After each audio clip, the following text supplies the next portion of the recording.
Hi, everybody. I hope you guys are making your way over. I apologize. Okay, so what happened was I was trying to record the perp walk for Alec coming out. And here's what happened. Number one, we just got back to the hotel. It was 5 below out there. And I don't know how I ended up and created a live stream. And then Miss Chewy texted me as soon as we pulled in the parking lot, was like, there are people waiting for your live stream. And I'm like, oh my gosh, I need to post the link actually for YouTube and um, Twitter. But anyway, so oh my gosh, y'all, it's been crazy. What a day. What a day. I mean, head first into all this. I loved it. And hang on, I'm telling everybody I'm live.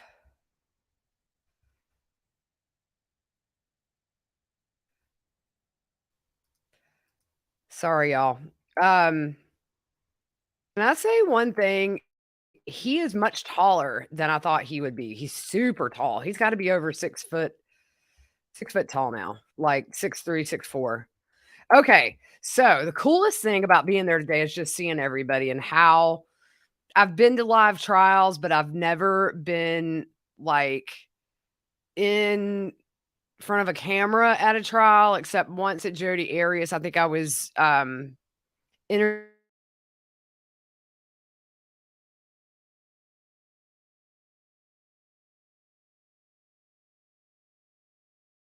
um, I need to wear more hairspray because that wind was whipping all in my eye, y'all. I couldn't see. And I haven't even seen the one that I did for tonight. So I don't know where that's at. It is crazy there today, M Stone. There's media everywhere. I've got some videos and stuff that I'm gonna put up. It's just a line of news agencies in a row. I saw Brian Enton. I parked right beside him actually. And then Shanley Painter was there. I saw her. Um, yeah, the hotel internet might not be that great. There's no way for me to plug in, so I don't know how this is gonna go, but it was a learning experience. So thank you, everybody. I appreciate all the kind words and everything. We're frozen. Every single person. There wasn't a whole lot of us out there by the end. We waited for 2 hours, and then at the very end, the cops came up and they were really nice, and they said, "Hey, we're gonna let you guys get your video," but he went up to speak to the judge, so that took forever, and I've got to figure out what's up because um let's see, um I don't know if you guys saw the video. Let me see if I can get it on here to show you of him coming out. I posted it on all of my social media, but I'm gonna see if I can load this video in here for you guys real quick. So yeah, it's very surreal being there because we've watched him, and it's always the case for me is when I see somebody in a courtroom or whatever. And then it's like, wow, but so there was somebody yelling at him at the very end of it. I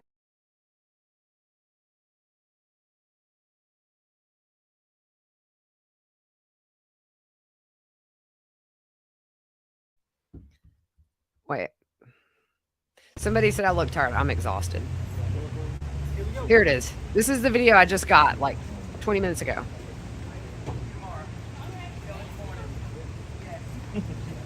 Oh, wow. Alex Murdaugh, Jonathan Lee Richards investigates. Why did you do it? I'm here to investigate you. Are you happy that you're out of jail? Shame on you. Are you enjoying your time out of jail? Shame on you for what you did to your wife and your son. Just curious. Shame on you. You're going to prison for the rest of your life. Shame. So that was it. The rest is just them backing out. You can't see it, but yeah, I was right there in front, Connie. Like we stood there for 2 hours and froze my toes. I can't feel all 10 of my toes. So I'm gonna take a hot, hot shower when I'm done. But thank you, Michelle, girlfriend. One of my favorite people online, Miss Michelle. He looked a lot healthier, I thought, than the last few times I've seen him. It looks like he's maybe put on some weight. Hey, Faith, thank you so much. Um, but yeah, so I got that good little shot of video right there. So what I've heard, and I've got because I when we're there, we're so busy that like you don't have time to really check the news and everything. But my understanding is they're pretty close. This may not take as long as we thought. To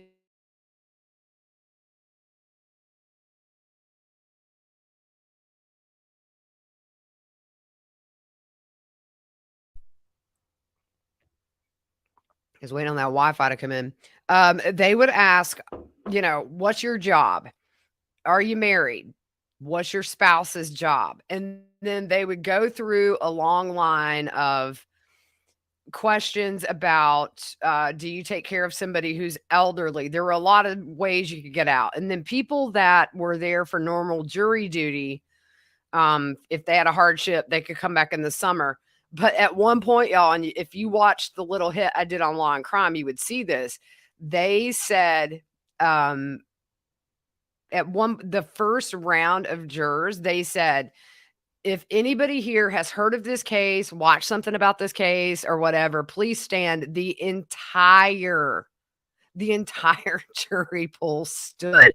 And then he had to ask. So he said, has anybody here not seen anything about this case? You know nothing. Nobody stood. In the later, hey, San, who's BHB and JLR? Is that who is yelling? Because they looked really familiar to me. Okay, so you guys know who that was. Thank you, Amy. I appreciate that. Hotel internet. Yeah, I tried to if I have any more problems, I'll just do a hotspot on my phone. It might be a little better.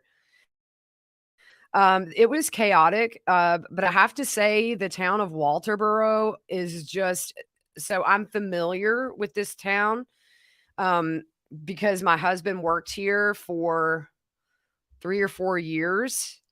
Actually, when I was pregnant with my oldest, so it's been a minute, but it is a very, very thank you, Mimi. It is a very sweet town. And I'm used to it because I live in the South. Just that Southern hospitality. Even the cops are so nice because we were standing there waiting to get our shot of Alec leaving the courtroom, and they came over. Oh, thank you so much for that, Terry. We were waiting on him to come out, and the cops came over, and they were just like, he's going to talk to the judge, and it's going to be a minute, but we'll let you get your shot.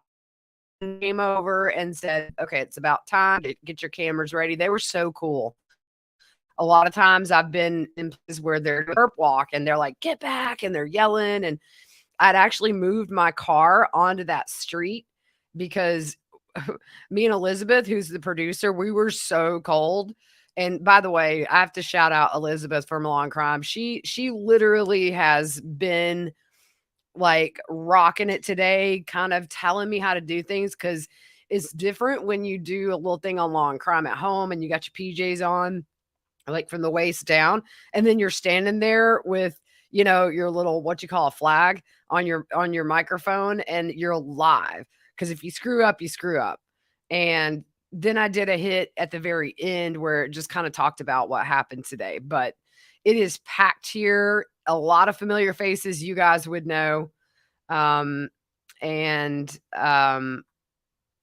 Kathy is great too. Kathy and Elizabeth both today have and even the photog.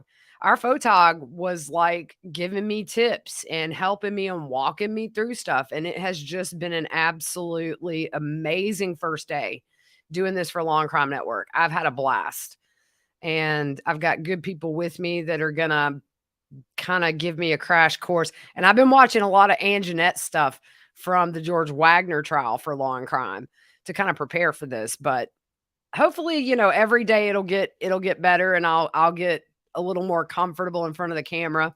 It'll be better once testimony starts because I know the case. Thank you, Suki. And And then I can just talk like I talk on my podcast. Hey, Carrie Ann. But yeah, so it was very surreal to see him in person again. And, you know, yeah, it's crazy. It's going to be a crazy, crazy trial for sure.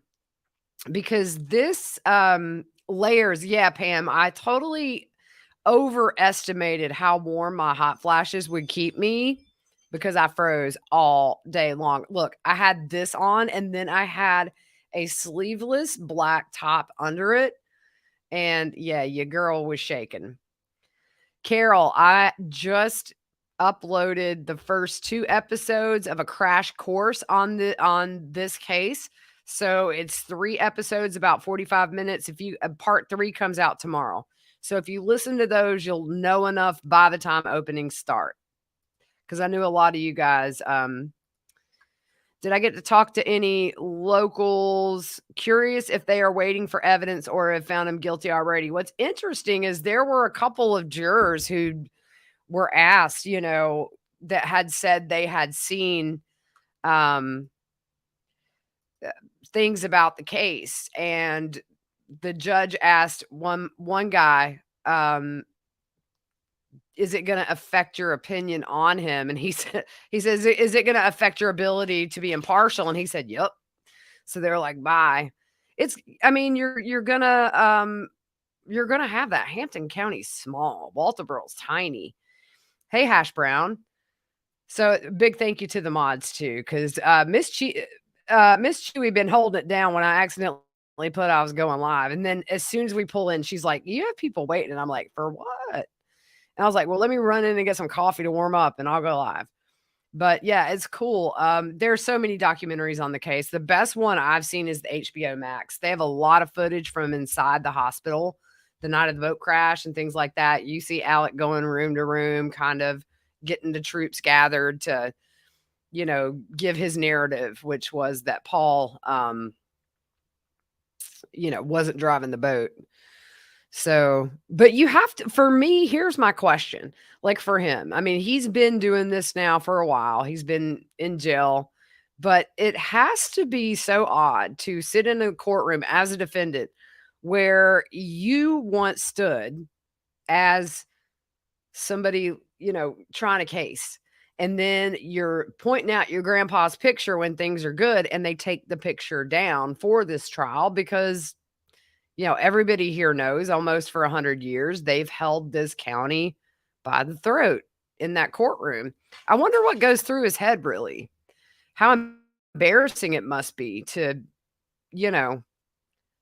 have to be the defendant, to have to come out and get yelled at. Hey, Grammy. Is that Grammy? Wait. Hey, Grammy. Oh, Grammy saying, hey. I miss Grammy already.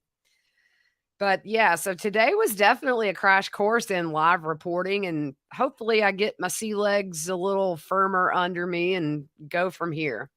Very fun though, but I'm with some really cool people that want to teach me. It's not like it's, oh man, you don't know. It's like, oh yeah, let me help you, and that makes all the difference. So long crime people rock. I'm gonna tell you that right now. No family to support him. French fry, I'm going to be here Monday through Friday until verdict. So I'm going to be here the whole trial. Thank you, Linda. I appreciate that. The wind was whipping. I have to say, I'm going to figure something out. I'm going to look at the wind forecast for tomorrow, number one. I may take a hair tie or something. But I do, Donna. I already miss Grammy and my kids, but they're happy for me to be doing this, and Grammy's doing much better. So I'm happy to be here learning something new. This is very different than what I do every day. Yeah, he's lost everything. And that's the one thing is, we'll see what the evidence shows. Always innocent until proven guilty. Carol, this is just me, doing this. I'm the podcast ain't going nowhere. It'll be business as usual. Once openings start, we'll start here every night doing a breakdown of all the testimony as usual. Cheryl, I will post a link to those clips and that way you can see them. My mom put one on her Facebook already from Law and Crime Network. And so I will, Carol, yes. Hey, Southern Country. Carol, I'll put them up for you guys as soon as we get done, actually. Hey, Faith. That's my old high school friend, Faith. Grammy keeps everybody straight. She does. She loves everybody. She's going to have to stay with me forever. Thank you, Crazy. It is an amazing opportunity. I love learning new stuff, and this is definitely new stuff, but it's being at trial is amazing. It is such a crazy atmosphere. Just seeing all the people that we watch, cover. Brian Enton, I've seen him like 50 times today. Shanley Painter's here. I saw Justin Bamberg here. Eric Bland. So all your big players are here. It's day one of jury selection. I'm just ready for openings. Hey, Just Jake, thank you so much. I appreciate that. Yeah, you do learn a lot.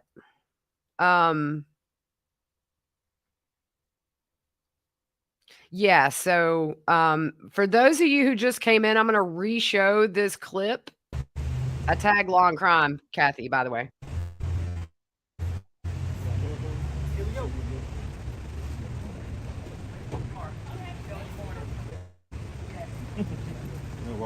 Alex Murdaugh, Jonathan Lee Richards investigates. Why did you do it? I'm here to investigate you. Are you happy that you're out of jail? Shame on you. Are you enjoying your time out of jail? Shame on you for what you did to your wife and your son. Just curious. Shame on you. You're going to. Anyways, that is a box in there, y'all, by the way. He is in a cage. We were laughing about, I was like, I would totally go sit in that right now. He's very tall. I would love to know how tall he is. I would say at least 6'3", 6'4". I was surprised how tall he was, actually. But I was saying earlier, I think he looked better, or he looked healthier. That way, Kim, if that was a fan club, I'd hate to see the hate club. And actually, I think his mom is not doing well, too.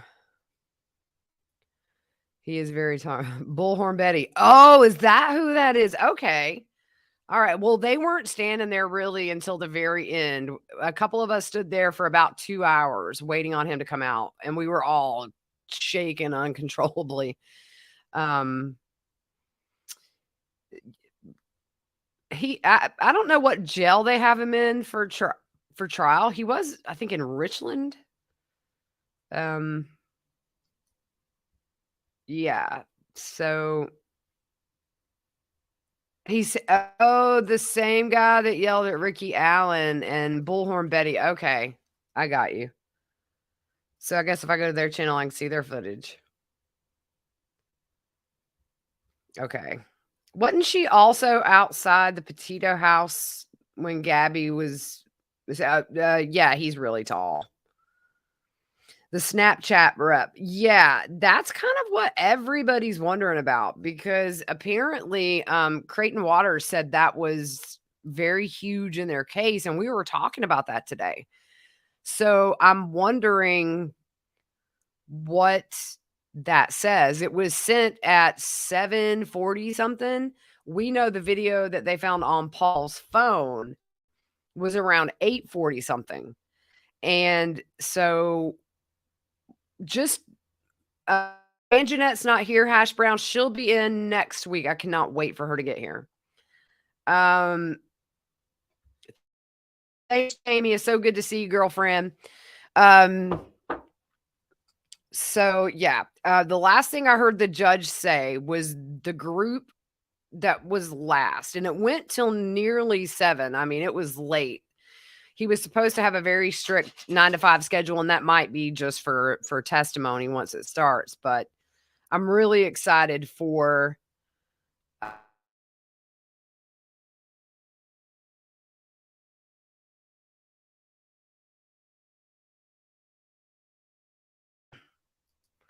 thank you, the reels. We were just theorizing today, is it something where if this is so crucial to the case, is it something where maybe Paul said, and I'm just speculating here, and I don't do that very often on the podcast, but is it one of those things where Paul tells a friend or two, like, if something happens, here's this, I don't know, but there's something on that Snapchat that, you know, is huge, and they're bringing in a representative. I'm going to put on my hotspot, to see if that helps. Let me see. Let me see if I can find a hotspot. I'm gonna have some food.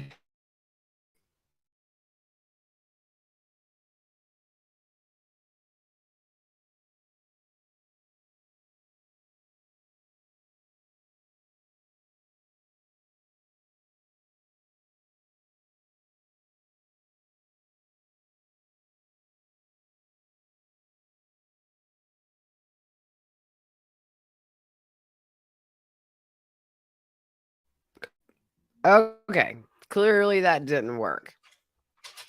But yeah, so I'm ready to get jury selection out of the way. I would think he's a little taller than 6 feet. I would say maybe 6'2", 6'3", easy.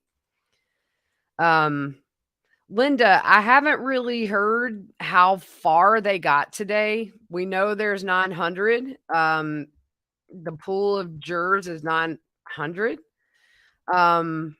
Is Kathy still in here? Kathy Russin? I know she was here. 'Cause sometimes it's hard to follow when you're not in the courtroom.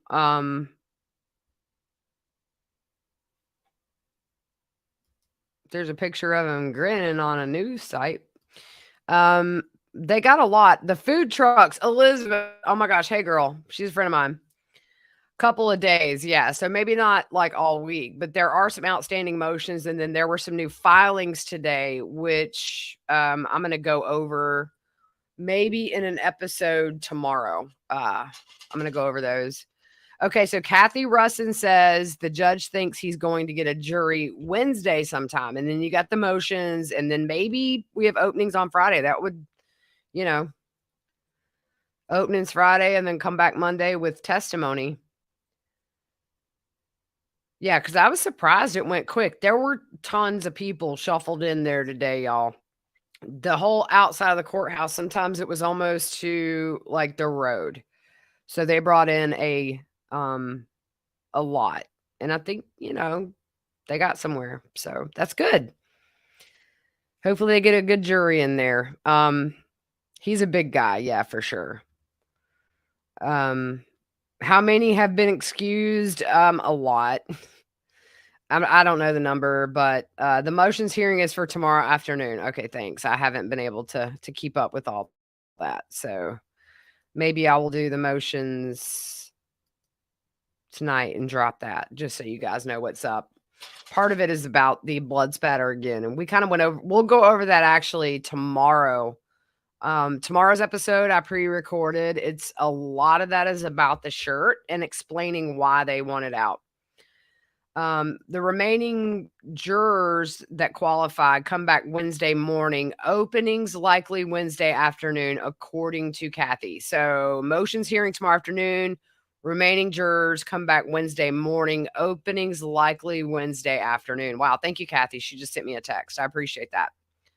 So yeah, so quicker than I thought, because today we were all thinking it would take all week to get a jury with a pool of 900, but they, yeah, there were some some people had jury duty like for this, and then they had kids or they had prior commitments, and he would say, all right, we'll bring you back in the summer.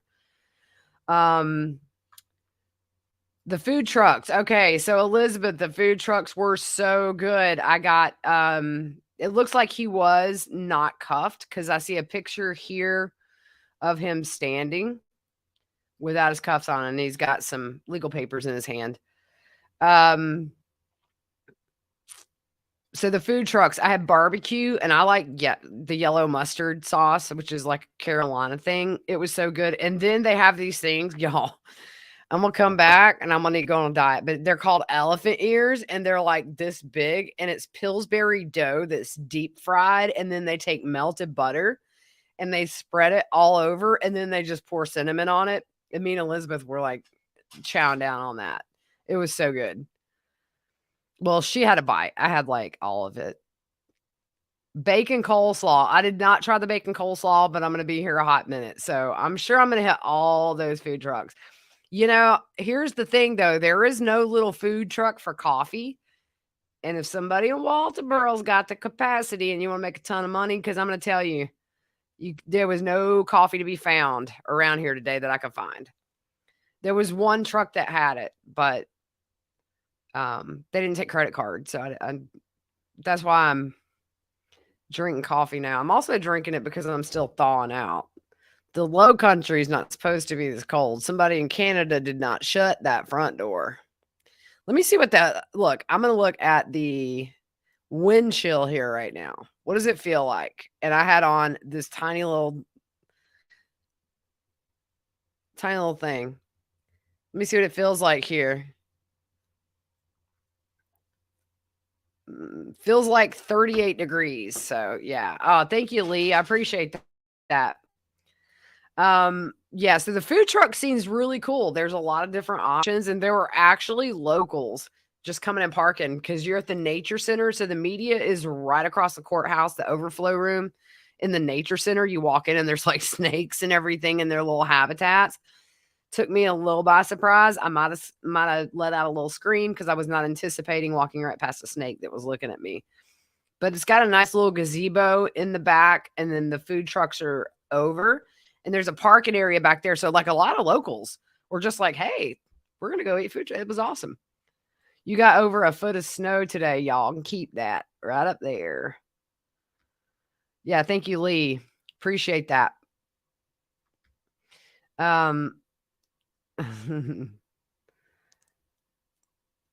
So yeah, I apologize about setting up that live. What I was going to do was try to do the perp walk live for you guys.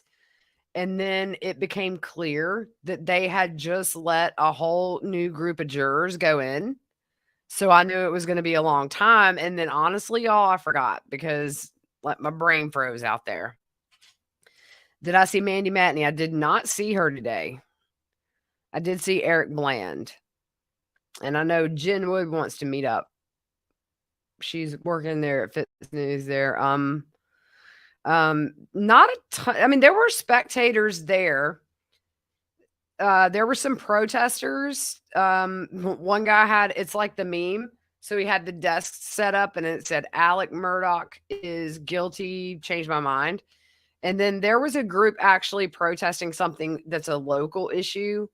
And Shanley Painter, yeah, I saw her, but she was filming, so I didn't, I did not mind, like, leaving her alone. But she's so beautiful. Like, she's the cutest thing ever. That barbecue was good today, yo. But I'll tell you, it's the quality of the food was really good. The green beans, I mean, I literally might get that again tomorrow. Bacon coleslaw, yeah, that's what they had.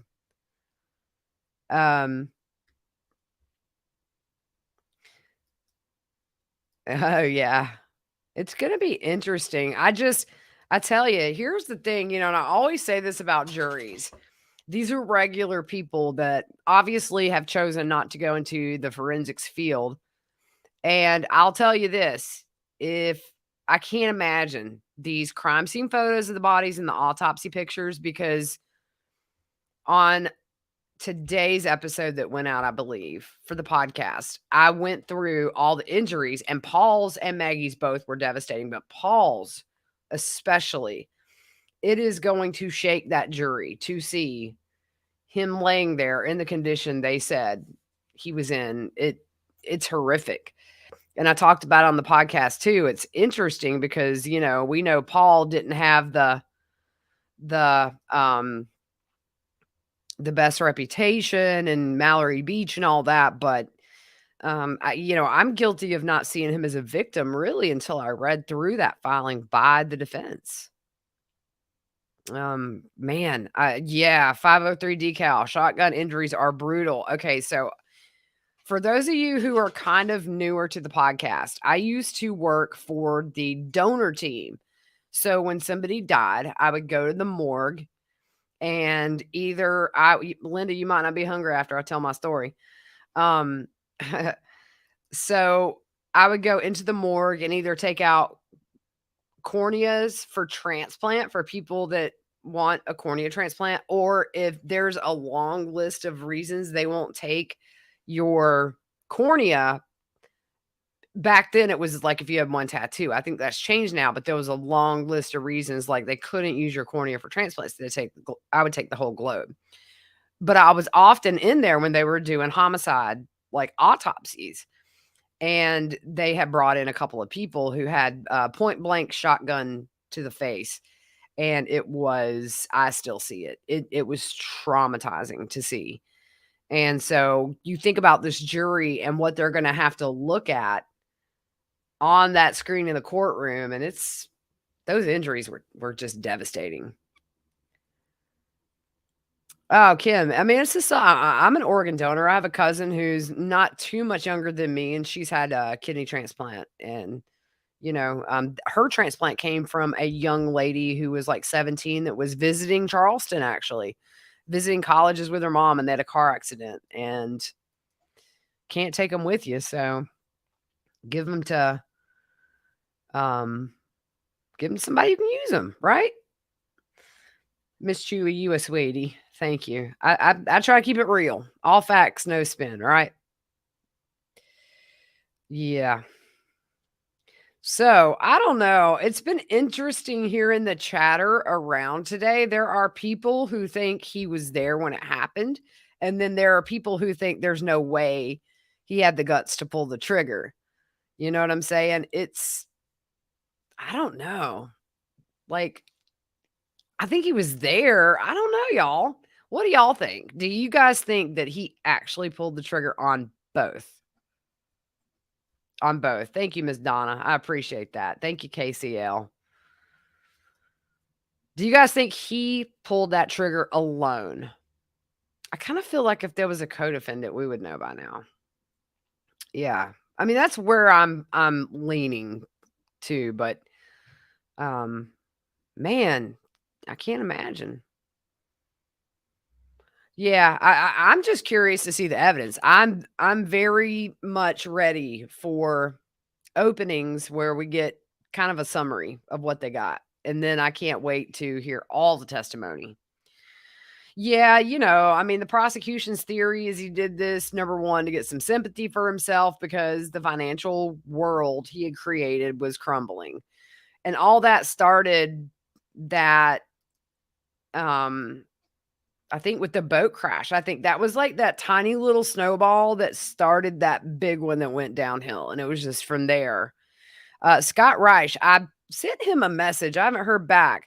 I hope he comes down for the trial. He had mentioned at CrimeCon he was going to come down. I would love to do a live with Scott down here. We have a blast. He is such a good guy.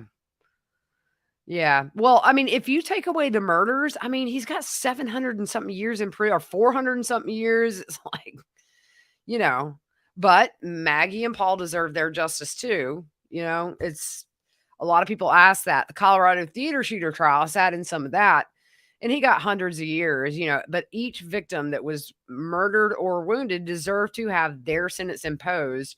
And if it ends up being 800 years, every victim's accounted for. And Gene, I think you're right. Yeah. And, it was said on the HBO Max documentary that Maggie probably at that point, the rumor was she wasn't living with him full time at Moselle. She was at the Edisto house.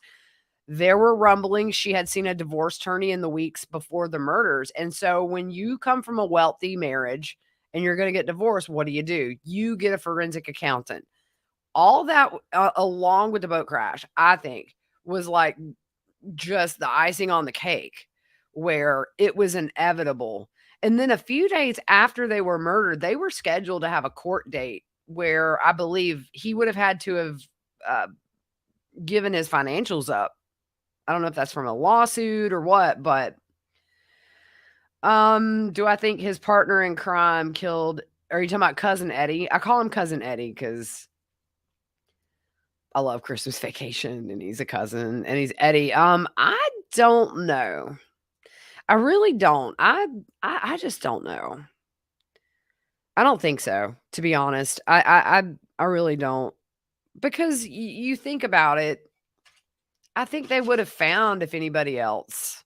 Yeah, he had to declare his financials that week. That's right. So it's kind of, between Paul and Maggie, he was going to have to put those financials out either for a civil suit or a divorce, a potential, or potentially a divorce. So either way, it was crumbling.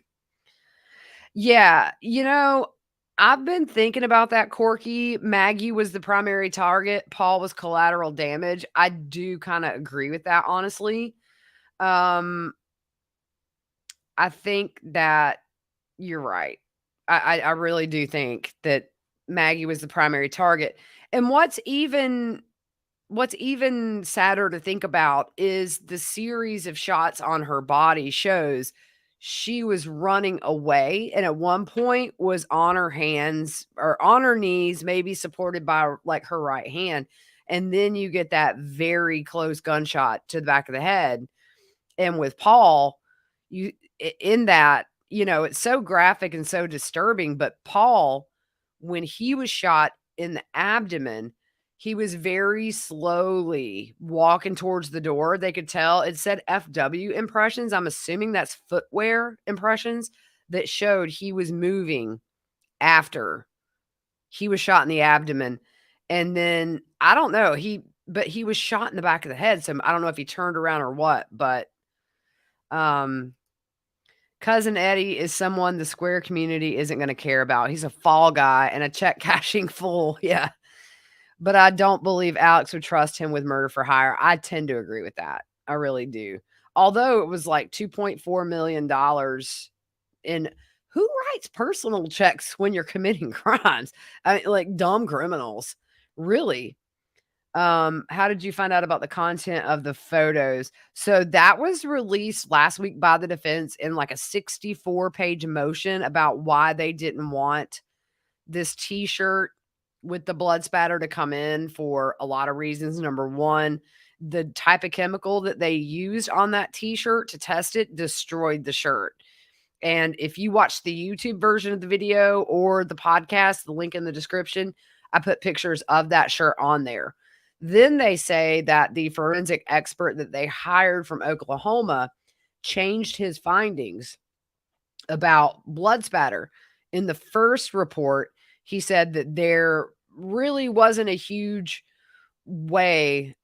Oh, yeah, Kathy. So go follow Kathy on Twitter at Kathy Russin. She has got some pool photos from today, and I haven't got to look at them, but I'm excited to. I'll retweet her too. But go follow Kathy. She's like the trial queen.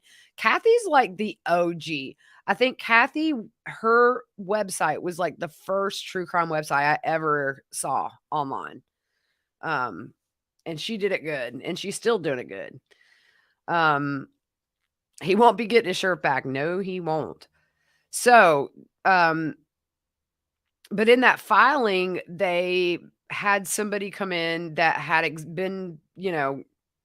had examined everything and told the position of the shooter when Paul got shot. Paul was moving after that first shot. Maggie was moving after she got shot in the thigh, like the wrist. It went in on this side and came out on the palm side. And then she had the one that went up through her head, and then she had like the back of the head. And that's the thing, Kara, is, he had to alter those photos with Photoshops to be able to see those little droplets better when it was originally done. And then the other thing that they say in the filing, and all this is covered in today's episode, by the way, or is it tomorrow's episode? I'm sorry. It'll be dropping at midnight. I pre-recorded because I knew it'd be a learning curve down here, and I really like with jury selection, there's not like an hour to go. So I wanted to kind of immerse myself into this new thing. But he examined the crime scene photos and everything, and was at one point he said that blood spatter would get on, but from Paul and not Maggie or something like that. It comes out tomorrow. Y'all can listen. He cashed in his retirement to pay his defense. Yeah, I don't think that dude's. Yeah, I mean, look at all the lawsuits.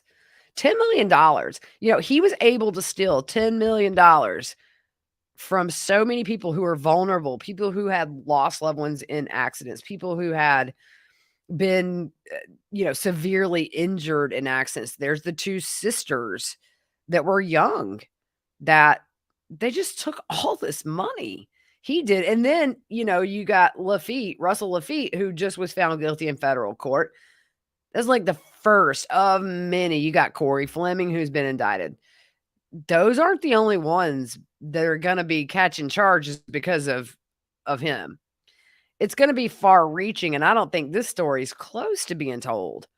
I think we have a long way to go with I do want to hear about the two different guns, but my theory on that is this. If he was the sole shooter, I think that's where like his attorney brain comes in. Two different weapons. It gives reasonable doubt that he was the only shooter, or you know what I'm saying? It makes it look like there were two shooters. And then with Paul, there was actually, I believe, a second type of ammunition used on him. So I don't know about shotguns, but like I guess you could load different types of ammunition in there, but Paul actually had this pink thing lodged underneath his arm, and it's part of the plastic of that whole shotgun shell. Those are kind of big. So, yeah, he preyed on the vulnerable for sure. I mean, look at Gloria Satterfield's sons. He goes to them and says, "Hey, I'm sorry what happened to your mom. You guys need to sue me. We'll get you some money." And they found out through a news article that there had been money awarded. And he did admit to that. What do I think about Alec and the drug ring? Excuse me. It doesn't surprise me that, because here's the thing. If you went on their social medias when this first hit, before things were kind of scrubbed, they were taking like chartered jets places. They were going and sitting courtside when the Gamecocks were in like the finals. I think they were living way beyond I think he was living way beyond his means and just kept getting in debt further and further and further. And then here comes these vulnerable people that you can take advantage of. But yeah, I'm with you. An opioid addiction is a terrible, terrible thing that can be very costly, but not like $10 million. If he did $10 million worth of opioids, he wouldn't be here today, I don't think. But yeah, where is that money? I agree. I'm sure they're looking at like offshore bank accounts and all this stuff. He could have done like that kid in Stand By Me, where he dug all the holes in the ground and kept his pennies in jars. Somebody needs to go dig up the Moselle property. You might find wads of cash there. But see, I forget. I'd be like Vern in Stand By Me. I forget where I buried him. I think there's definitely money hidden somewhere. I wonder if he gambled. I wouldn't doubt it. Cheryl, you need to get up to speed on this case. I got you covered. Yesterday's or Friday's episode, today's episode, tomorrow's episode is Murdaugh 101. Just what you need to know for the trial. I can't get too in depth with all those financial crimes because we'd be doing episodes till Jesus came back. It's very sad and there's so many victims. But what I put out gets you ready for openings. So those 3 episodes will tell you what you need to know, and then you'll follow along a little better when openings happen. The housekeeper, I'm going to tell you, there's no way, in my opinion, that woman got that many injuries from tripping over a dog and down a few stairs. If you look at a picture, and I think our photog did some shots of Moselle, and I heard a rumor today that actually not us, but somebody just walked right up to the house. But it wasn't like some grand staircase. It's, a few little stairs going up to the house. I don't see how she had that many injuries from that. And we know that the family gave SLED permission to exhume her body. We just don't know if that's happened yet. If you follow Tammy Daybell, Chad Daybell, they did it very quietly. The kids didn't even know. So I don't know. I've seen a lot of people say that, Linda, that the addiction could just be a ruse, but the thing about opioid addiction is it doesn't discriminate. It gets anybody. It gets anybody. So who knows? He looked healthy. I'll tell you, today was like the healthiest I've ever seen him look. Just saw an orb shoot past you. Okay, so I'm all into this stuff. When you started talking about you were in an autopsy. All right, I'm not alone. Look, if there's a ghost in this room, just let me sleep from like 10 to 5. Because I'm getting up at 5, y'all. When you start like doing something new and you want to make sure that you get up on time, 5 a.m., y'all. I was up and look, your girl brought a Keurig brewer in my room. I got a coffee bar over there. I don't even have to leave my room to get my coffee in the morning. Yeah, and that's the thing, Jay Free, and we know that at least one of the guns belonged to the Murdaughs. So, and his story originally, if I'm not mistaken, was that he was out hunting and then he came and found the bodies. But yeah, they were huge hunters. A lot of their social media pictures were them hunting with their bird dogs and stuff. I can't do that. Coffee in bed. Look, Emily, I'm not even my toes still are not unfrozen right now. But your girl wore Toms today with no socks either. I underestimated how warm my hot flashes would keep me. I'm surprised that video of Alec was as steady as it was because I was like this. We all were. The photog had on two jackets and offered me one. I was like, I can't take your jacket, dude, because you're cold. But then I pulled my Jeep around right before Alec came out. We were listening to see when it was over. And so I put like my seat heaters on. Elizabeth are just sitting there with like 500-degree heat blowing in her face. And then we went for him to came out. Squeaky, that's a good point. If you're super high on something, you may not remember it. That's a good point. Who knows? This story is so convoluted, and I don't even think we've really scratched the surface of his crimes. They had these islands that were only accessible by boat that were utilized for their drug running. So, but I'll tell you, in the beginning, I think everybody kind of thought, oh, bundle up tomorrow. Look, wait, I got my puffy coat, and it's got like fur. And I told Elizabeth, I said, y'all gonna see me on camera with my little face, and that's it. Hopefully it won't be as cold tomorrow, and I'll take the camera off when I do it. But yeah, no, tomorrow, lesson learned. Your girl's bundling up. Oh, Boise. Yeah, I really hope to get to go up there. Thank you, Joey. If you go to Boise in April, it's colder there than where you are now. Love the coverage. You go, girl. Thank you so much. I had fun today. I was really nervous, though. So we do this thing where I record for something that goes later in the evening. And at one point, y'all, thank God it was recorded. I went blank. Like, I'm just standing there staring in the camera. It reminded me of that episode of the Brady Bunch. I think one of the Brady girls like got really shy all of a sudden and was just staring at the camera. But I was just trying, like the wheels were spinning, but the hamster was like just laying down, chilling out. But finally I got it out. Dig up the island. Yeah, there you go. Maybe you did that. I don't know if Buster's going to show up because the last thing I heard about Buster was a reporter from the Daily Mail caught up with him and they said something like, I assume you're supporting your father. And he said, well, you shouldn't assume anything. I don't know. There's those jailhouse calls with Buster. Grammy watched that with me. I had to stop and explain to her that like Spirit Airlines is a budget airline. And it was almost like Alec was like, how'd that go? But listen, okay. So I say this, I think on today's episode on that 911 call, am I the only person that thinks the only time that man showed any real emotion is when the dispatch asked if he lived in a house or a mobile home? Because he said, it's a house. But then he's with like the murders, he's like, "It's bad. It's bad." But then she's like, "Sir, is it a house or a mobile home?" "It's a house." He was so offended. She would assume he lived in a mobile home. I mean, it's not funny, but no, it's kind of funny because that's the only time that he was like true emotion. How dare you? It's a house. Yeah, yeah, see, like, what I wanna see is some FBI agent that does that, and I've seen it on Forensic Files, where they do this voice analysis, and they can tell when somebody's faking. I wanna see that. Yeah.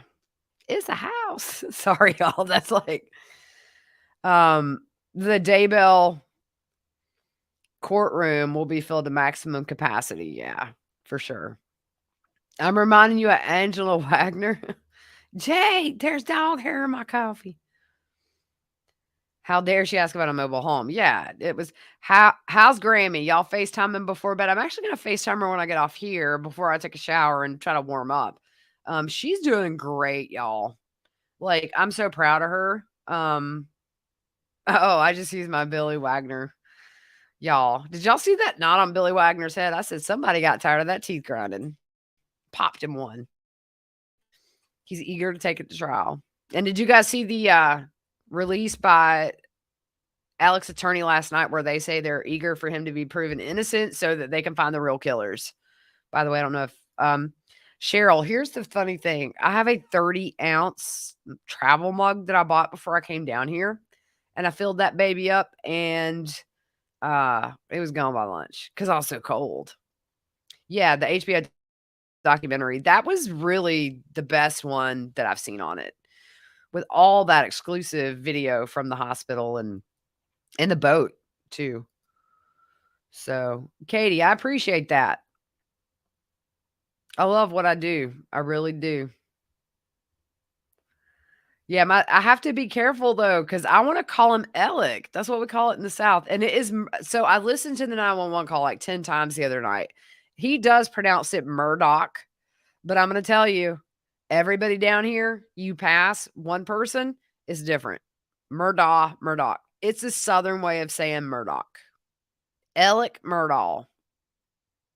That's what people in the South really call him. Nick, if you have it's on HBO Max, so it's like their app. You can download that and watch it. Yeah, it's a southern way to say Alec Murdaugh. Alec Murdaugh. Because everybody I know that's Alex in the South, I call him Alec. So I have to really train my brain. Yeah, but he pronounced it Murdaugh on that 911 call. So I said, okay, if he's calling himself Murdaugh, that's what I'm calling him. But it's he says Alec. He didn't say Alex. Because somebody left a comment. I needed to learn how to say his name, but that's how he says it. Alec. Alec. Yeah. Is the Stephen Smith case still being investigated? You know, there was actually an article over the weekend, maybe Friday, where they say they are, quote, making progress. Now, that's a big thing for me because it wasn't until, and it was shortly after. I could think a lot of more words to call him. Yeah, you and me both, girl. Let's see. The murders were June 7th, 2021. By the 20-something, they had already announced that due to information found into the investigation of the double murders, they reopened his death investigation.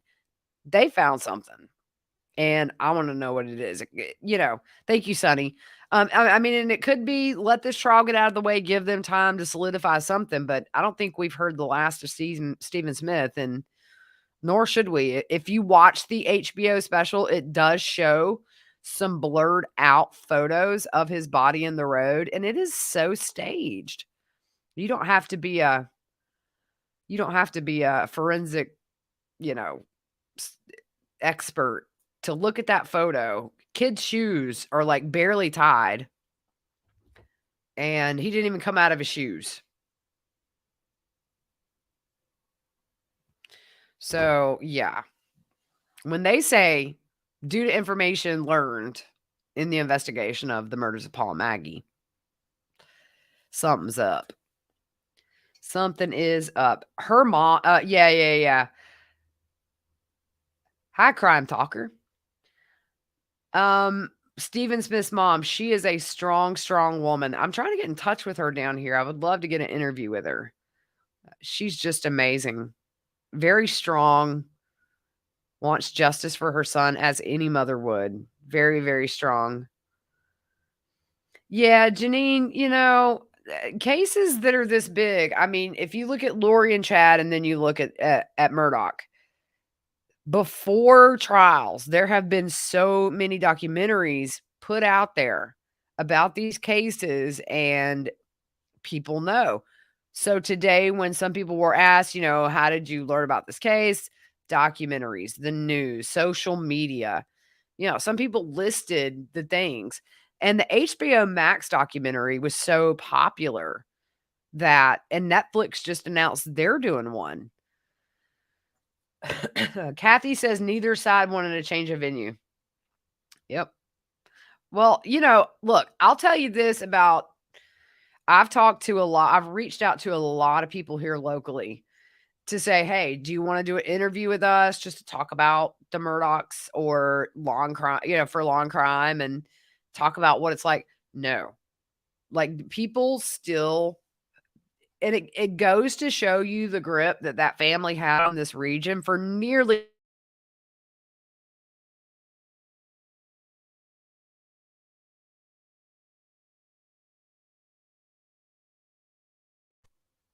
Okay, so I just blacked out for a minute. People still are a little scared. Not everybody, but there are people who still I'm not going to say anything bad about them on camera. Don't quote me on that. You know what I'm saying? And so that's just a testament to what was before all this. You think about what's been exposed. There's no way this dynasty ever becomes what it was. It's over, right? But locally, people still have a fear, and it's interesting to say the least. Yeah, Linda, apparently they didn't both, oh, look, we have one that didn't even know about it till they started watching my channel.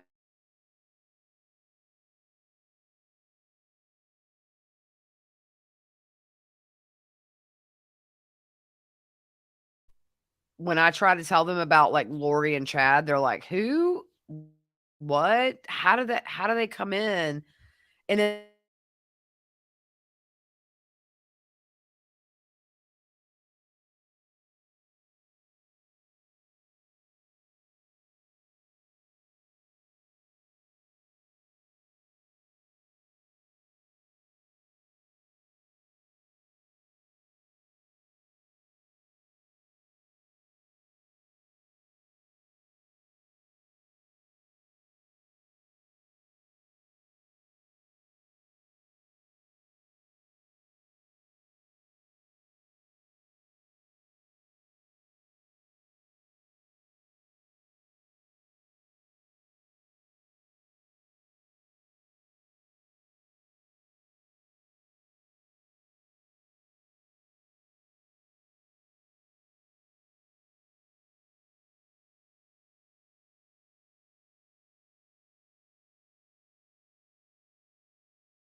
Okay. Am I back?